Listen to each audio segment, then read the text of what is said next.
8977.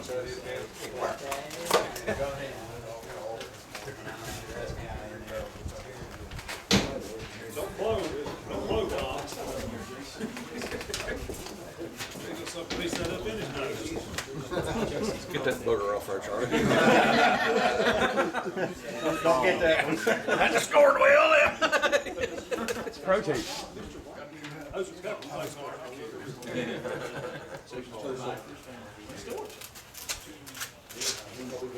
Charles, that's a beautiful box. It is beautiful.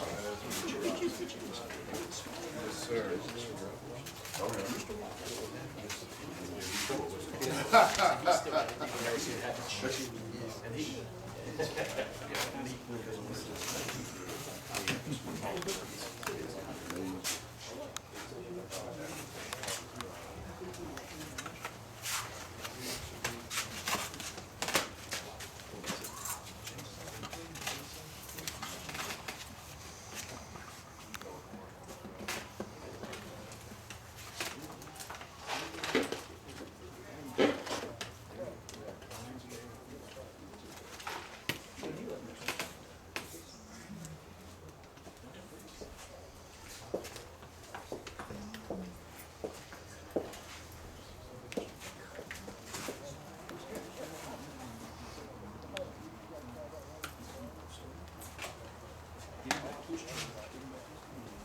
Do any of you stand around and have any questions about the judging process, about what we do?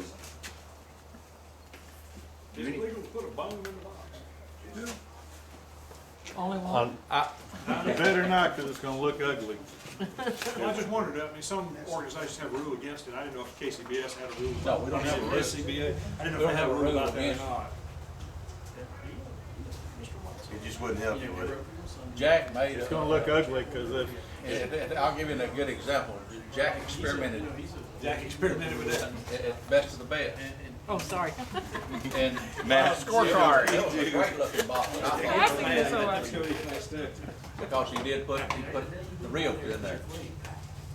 You know, and bones. It took time to cut them down and put them in there, and it did look good. It was a different presentation.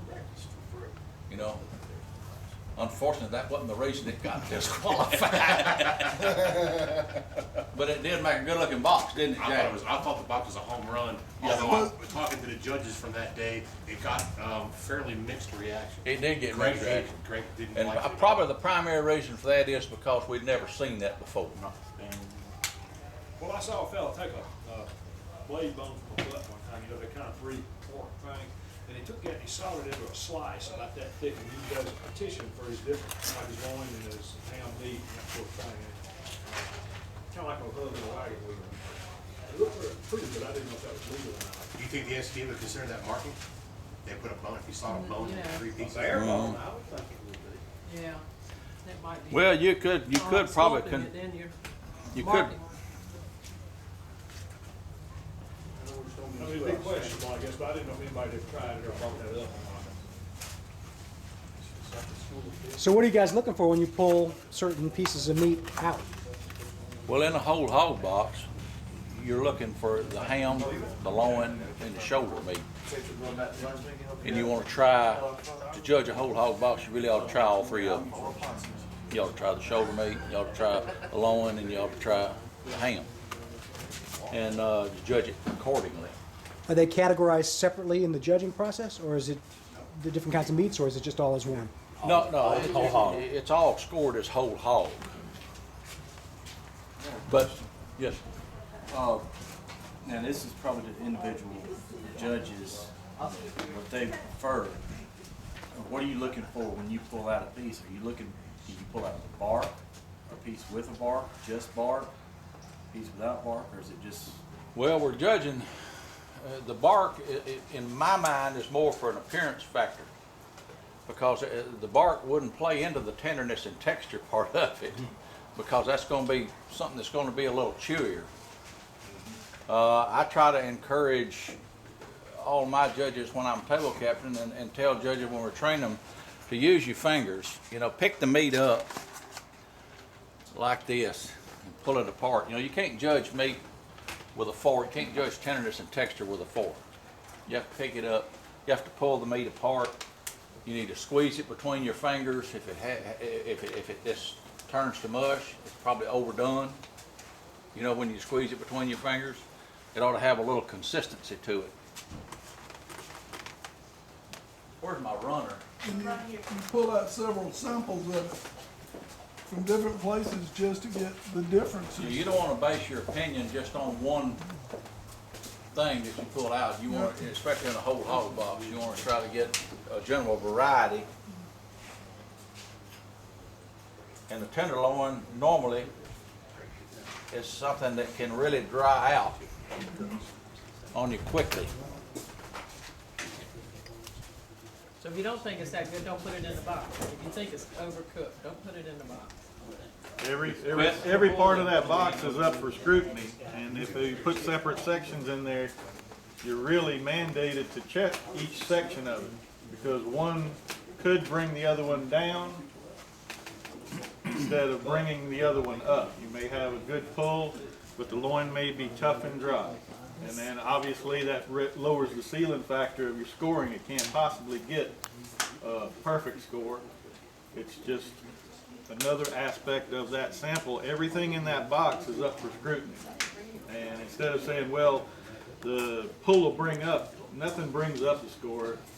The detrimental bring down the others, or lowers the ceiling actually, or what the maximum score you could possibly achieve from it. So each one of them, when you put it in that box, has to be shooting for perfection, and each one of them, should it be just a single, if you just put the loin in there, it has to be perfect. You put the pull, it's got to be perfect.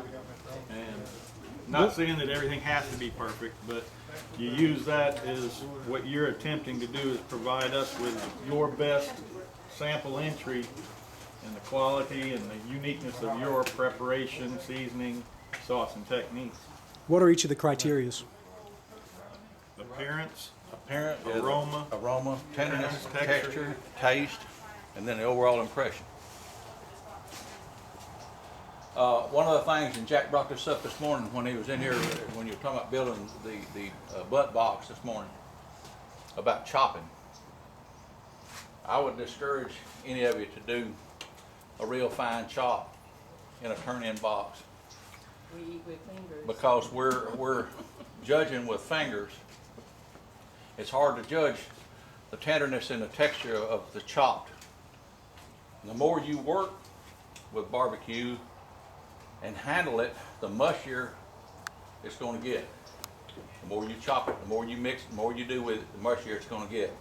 So you want to be real careful in the preparation of your box, and try to leave some longer pieces in there. If you want to just do a rough chop on it, you know, that's fine. But like you said, you know, when you get up in the morning, you hear the boys going, and you got this beating it to death, you know you got a good shot at winning.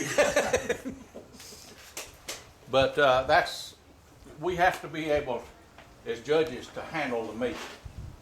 Now, if you're selling it, you know, by the pound, that's one thing, you know, to the general public. But from an aspect of competition and judging, then we need pieces in the box, like Jack was telling you this morning, that's big enough to handle, that we can pull apart.